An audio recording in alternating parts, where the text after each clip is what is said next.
Hi, we reached the end of Genesis 31 and this entire Jacob and Laban section you can see on the right side of the screen today, with the beautiful scene that works at all three of the levels we've been reading this, when Jacob and Laban make a covenant together to agree to do each other no harm.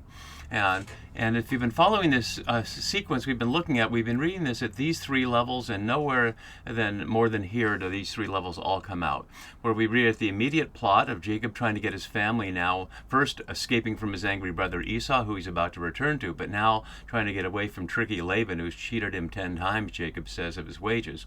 But also two nations in your womb, whether we see that as Israel and Edom that we saw originally with Esau. We don't see Edom here, but we might see Aram, as Westerman does. So whether this is a sense of two nations, not in your womb, but at least amongst your people, between Israel and Aram, is one option. Another option at that level that we've been looking at in light of the Laban and his daughter's allegorical reading of this is whether you can read the two nations as Israel and Judah in the monarchical situation in the rebellion after Solomon, projected into the exilic period, or we can read it in the exilic period as a relationship between the former exiles and the Persians after exile. And we'll see that Laban speaking Aramaean to name the pillar and the heap here may well express that. So all three levels of this we can read. And we've been looking at the structure of it as well, and we're completing this chiastic unit here, and we've been following this through this whole section all the way back to the large chiasm. It started in 28:10 and went through 31:18 and now here, and we'll see echoes of the entire unit of this whole unit from 28:10 through 31:55 here as well today. We've also been looking at these key words, and in our immediate unit down here, plainly Laban's daughters are the main unit. Notice not as wives, as women, although women is mentioned here, but he sees them simply as daughters, and witness. And as I was noting last time, 4 of the 5 references to witness are one word. The 5th one is a different word, and we'll see that as we go. And while we have the key words up, I'll note here that it's at the family level that the divine intervention is named here as a witness. The God of Abraham, the God of Nahor, the God of their father, not the God of a nation, and certainly not the creator God. So handled at that level. So let's enter into our story, and then we'll look at the covenant issues that are raised here. So in our last scene, Jacob had raised what in later understanding is a covenant lawsuit, a reeb in Hebrew, but a formal lawsuit calling both families to be in witness, and then he called upon that God was the witness and a judge for him. So Jacob finishes laying out his case, and there we hear Laban's answer, and he says to Jacob, he says, "The daughters are my daughters, the children are my children, the flocks are my flocks, and all that you see is mine. But what can I do today about these daughters of mine or about their children whom they have borne?" Let's consider that for a moment. Jacob has just shown exactly why none of that is true. Of course, the daughters are his daughters, but that's not the point. They're also now Jacob's wives and the mothers of the 11 sons and daughter. So that part's true. But the children are his children in the sense of grandchildren, but they're also Jacob's, obviously his primary children. But the flocks are not his flocks, and as Jacob has shown, that's simply not true. But what happens when people don't agree on the narrative? They can fight it out, they could try to kill each other, they can simply continue to argue, or they can do what Laban proposes here: come now, let us make a covenant. And I'd suggest that's the Genesis authors showing, in the face of the historical context that they knew, that Babylon only went down and stopped holding on to the Judahites in exile when the Persians beat them. And they knew that the relationship with the Persians was deeply compromised by the Ezra-Nehemiah arrangement, where the law of God and the law of the Persian king were equated, as you can see in this central quote there, that there's an alternative, that people can agree to disagree, agree to cause each other no harm, and go off as separate peoples living their separate lives, in contrast to trying to merge as if the law of the king and the law of Yahweh were the same thing, which they were plainly not. So this is, I think, at this level, at the level here of the post-exilic, a direct stab at the Ezra-Nehemiah compromise that we see there. So let's put our key words up, and we'll see how it unfolds here. So he says, "Come now," the atah that we saw a couple times earlier to draw attention to it, "let us make a covenant." And Westerman, reading in an older way, says that it's misleading to translate the phrase here by make a covenant. It is not a case of the two being bound together as partners, but rather an agreement made on a particular occasion and restricted to a particular manner and based on a particular situation.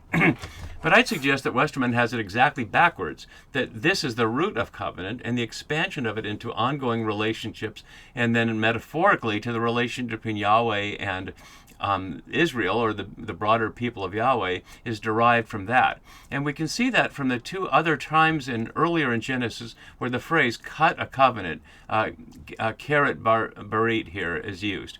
One is with Abraham and Abimelech, and the other, interestingly, is with Isaac and Abimelech.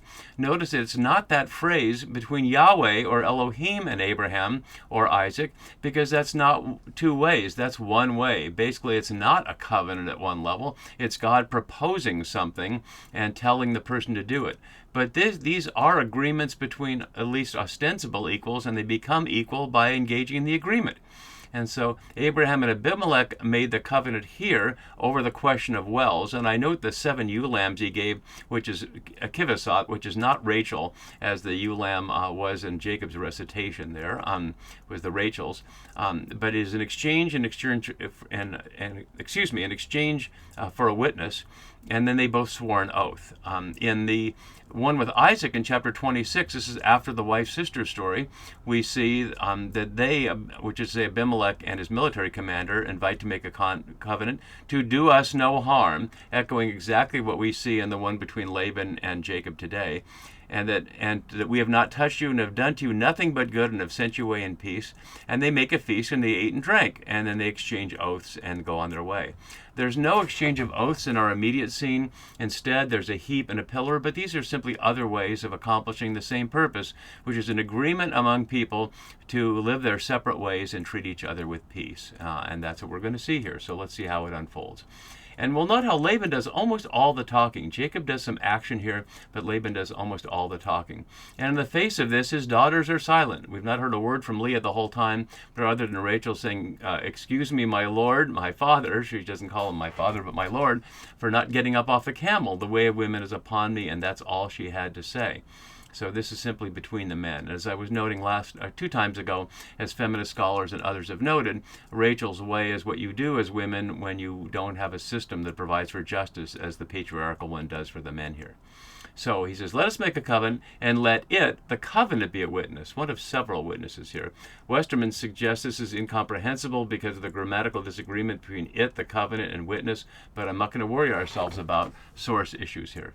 So the word for witness, ed, here is only in this scene in Genesis, but 4 times in verse 44, 48, 50, and 52, but frequent elsewhere in legal context, taking on the continued legal meaning that we saw since Jacob's legal language in the covenant lawsuit and the question of judgment. So now, after Laban proposes making the covenant or cutting the covenant, Jacob does this. He took a stone and set it up as a pillar. And as Wenham notes, this description of a covenant-making ceremony is difficult, noting problems with various elements. But again, we're not going to worry about that. The text is what it is, and I think we can make perfect sense of it as it is. Setting it up as a mitzvah, which is exactly what he did back in chapter 28 at Bethel, and framing this longer piece. The whole section from 28:10 to 31:55 is not exactly a covenant, or a chiasm, but it is framing a whole unit here of leaving the old country and then getting out of the old country. So Jacob said to his kinfolk, notice he's not talking to Laban, he's simply speaking to them, gather stones, and they took stones and made a heap, and they ate there by the heap. And this is bringing up something that we'd brought up earlier in chapter 28, but we can see it reach its fulfillment here, this stone theme. And so he started taking one of the stones of the place and put it under his head. Then he took the stone that he'd put under his head and made it as a pillar. And then he set up the pillar that would be God's house. Then we saw the stone on the well that was the beginning of our scene here. And now we see a stone as a pillar, linking the stone on the well and the stone at the beginning in Bethel. So he tells them to gather stones, and they make a heap, a gall, or what we might call a cairn. The word for gall is 7 times in this scene, as you can see on the keywords thing.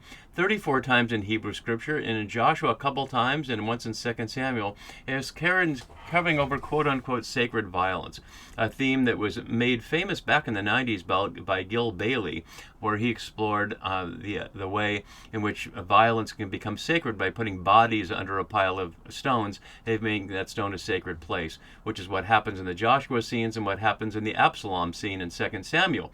And this is exactly not that. There's no body under this heap. This is a heap instead of a body. Instead of there having to kill someone to make peace, as Absalom has to die to make peace between the house of David and the rebellious factions, here the stones serve as it without a body. And they ate there by the heap. And this is to suggest that only Jacob and his kinfolks are eating by the heap here, although we'll see a combined meal in a minute. And now Laban goes into action, and he'll be the one who speaks the entire time here. So Laban called it Jager Sahadutha, but Jacob called it Gilead. And let's look at this in detail here. So, as Sternberg notes, at the moment of parting, the respective identities crystallize in the naming. In divisive force, what with the easeless broadening of the self/other polarity from individual to clan on the way to nationhood, the heap is a miniature tower.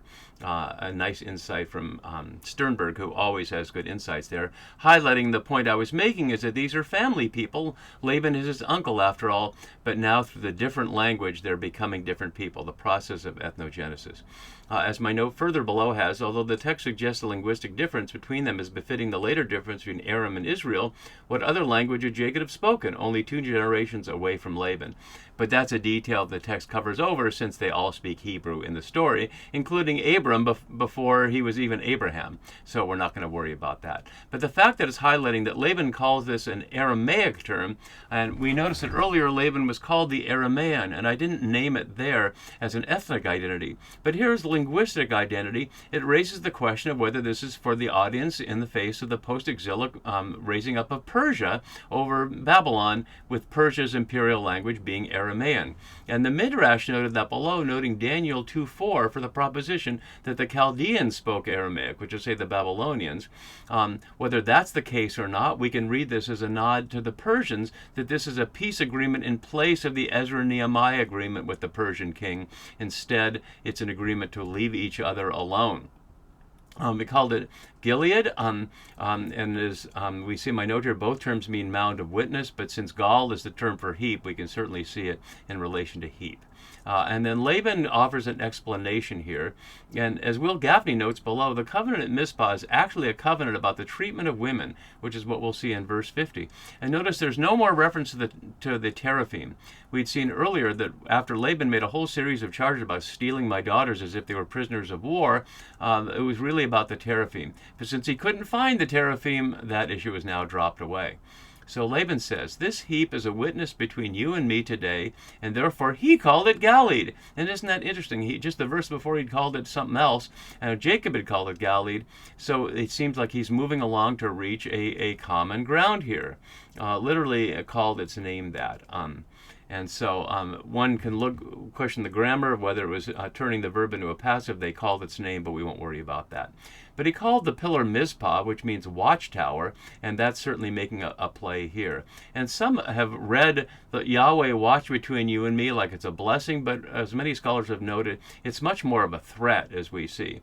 The watching here, the verb for watch, Yitzhak in this form is only here in Genesis, 84 times in the Hebrew Scripture, and 26 times in Exodus and not otherwise, but a call for a divine attention to the behavior of the other.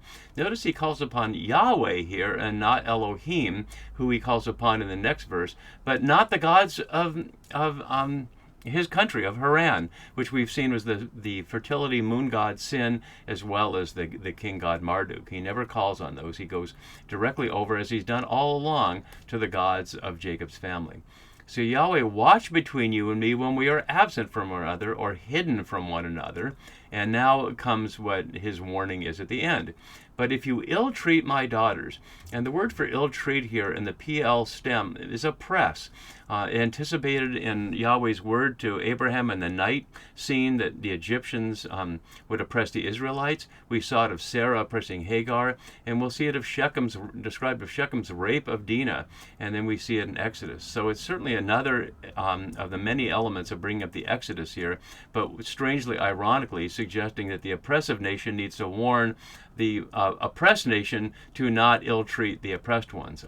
Perhaps that echoes slightly into what we see Sarai doing to Hagar, but that's a step removed since we didn't see Hagar's father or mother there. So just to echo that, if you see him as foreign, but of course there's no evidence that Jacob's going to do that. Or if you take women in addition to my daughters, and isn't that interesting that that would be something that Laban feels like he needs to name, that somehow Jacob with 11 sons and 1 daughter suddenly would need more, even though he's actually doesn't just have the 2, he's got 4, because the other 2 come along, Bilhah and Zilpah. And though no one else is with us, of course, others are, all the servants and the rest of the family, so it would never be the case that they would simply be alone, but just in case, remember, which is literally see, that Elohim is the witness. So he originally said the covenant was the witness, then he said the heap is the witness, and then, although he doesn't say the pillar is a witness, he's calling upon it, and then he says that Elohim is a witness. So many different layers of witness here. And then Laban keeps speaking, even though the narrator interrupts. And that suggests, at least for source-oriented people, it's from a different source, but we can also read from a narrative perspective that he gave Jacob a chance to speak, and Jacob chose not to speak. And we'll see a very similar thing when he reunites with Esau, and Esau invites Jacob to speak and say more, and Jacob holds his tongue. So we'll see that about the character of Jacob later. And so a number of people have described what we see in these following verses, and let me scroll up so we can see the rest of it at one time here, as a non-aggression pact, and that's certainly what it is. And as Westerman suggests from his perspective, it is a matter of a border dispute between Aram and Israel, and if seeing it that way, he sees it as a later addition because he still sees the text as coming from a much earlier time. But Sarna, interestingly arguing from another perspective, arguing for the story's antiquity based on post-settlement hostility between the two nations. A late author would hardly have concocted such a story. But we don't have to read it either of those ways. It's an old story that you wouldn't concoct a later explanation for, but we can read it as an old story within the allegory of monarchy that we've been seeing. So from that perspective, the pact expresses a possible relationship between local city-states and Israelite, which is, say, Jacob tribes, you stay on your side and we'll stay on ours, God being the witness, in contrast to the Joshua-Deuteronomy view that you have to destroy everybody in the land or God will destroy you. But we can also read it, as we've been reading it, through the perspective of the exilic and post-exilic view as terms for peace between the post-exilic nations under Persian colonial rule, as I was noting. So it beautifully works at all those levels, the personal, the national, and the political. So Laban said to Jacob, "See this heap and the pillar, which I have set between you and me." And interestingly, that's not true. We saw Jacob told his people to set it up, but Jacob's not going to argue about the details here. And of course, this is not written in the record other than the fact it's in the book of Genesis. He says for the second time, the heap is a witness, this time using the different variation on Edda as opposed to Ed, only one other time in Genesis back in 21:30, and that's connecting us to this story here. So that's the witness that we see here connecting to that one. So in case we hadn't remembered the story connecting to it, that does that. The heap is a witness, and now the pillar is a witness. So the heap, the pillar, the covenant, and Elohim are all in Laban's mind witnesses that I will not pass, or Hebrew here, ever here, the word for Hebrew on both cases, I will not Hebrew beyond this heap to you, and you will not Hebrew beyond this heap and this pillar for harm or for evil here, as exactly what we hear in this scene here, for harm. So notice there's a key word that connects us back to the first one and a key word that connects us back to the second one. And then Laban continues, "May the God of Abraham, and interestingly the God of Nahor," only here appealing to their common ancestor and his to say Nahor's divinity in the sense of the God associated with him, the God of their father. This isn't clear whether this is still the quote of Laban or interjected by the narrator here. It seems to be by using their here, so they put it out of quotes. So the shared ancestor judge between us, which of course is what Jacob exactly said that had already happened and judged for Jacob. But this is Laban's version of the narrative. The plural verb, as Sarna notes, underscoring invocation of two deities. So Jacob swore by the fear of his father Isaac, notice, not the God of Abraham and the God of Nahor, but the fear of his father Isaac. And Jacob now offers a sacrifice, again, speaking no words throughout this entire time, but doing his own version of it. So he offers a sacrifice, both words only in these two verses here and in 46:1 in Genesis, on the height.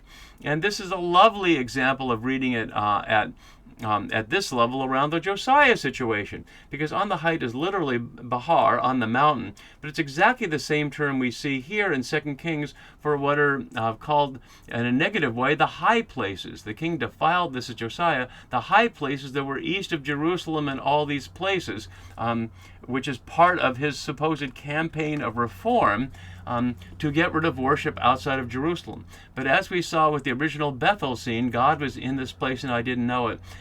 God can also be present in the high places, and Josiah didn't know it. In other words, the God of Jacob's father is available anywhere and doesn't require Jerusalem and doesn't require the imperial accommodation with Persia in order for people to be in that right relationship. You can be right with that relationship anywhere in creation. And that's part of the radicality of Genesis, literally from the first words. So he offered the sacrifice on the height, or on the high place, and called his kinfolk, notice, not with Laban's kinfolk necessarily. This is their second meal here, apparently, eating bread together. And they ate bread and tarried all night in the hill country. Again, it's suggesting they're eating by themselves. It doesn't say anything about eating together. And so the night has passed, and early in the morning, Laban rose up, as many other risings up we've seen that are the transitions and scenes in Genesis, and kissed his grandchildren and his daughters. And the first time we're hearing it described as grandchildren, he got the kiss that he said Jacob denied him of earlier, and blessed them. We don't hear in what name, just the fatherly blessing. Exactly what led Jacob to be here in the first place, as he supposedly stole the blessing from his father that we've seen and will continue to see, was exactly meaningless, but it got him here. And now, with no particular details, Laban offers a blessing to his family, and he departed and returned home, and Jacob went on his way. And so with that, we will prepare for the return of Jacob and Esau, which will terrify Jacob, and we'll see what he'll do to assuage that fear. See you next time for that. Bye-bye.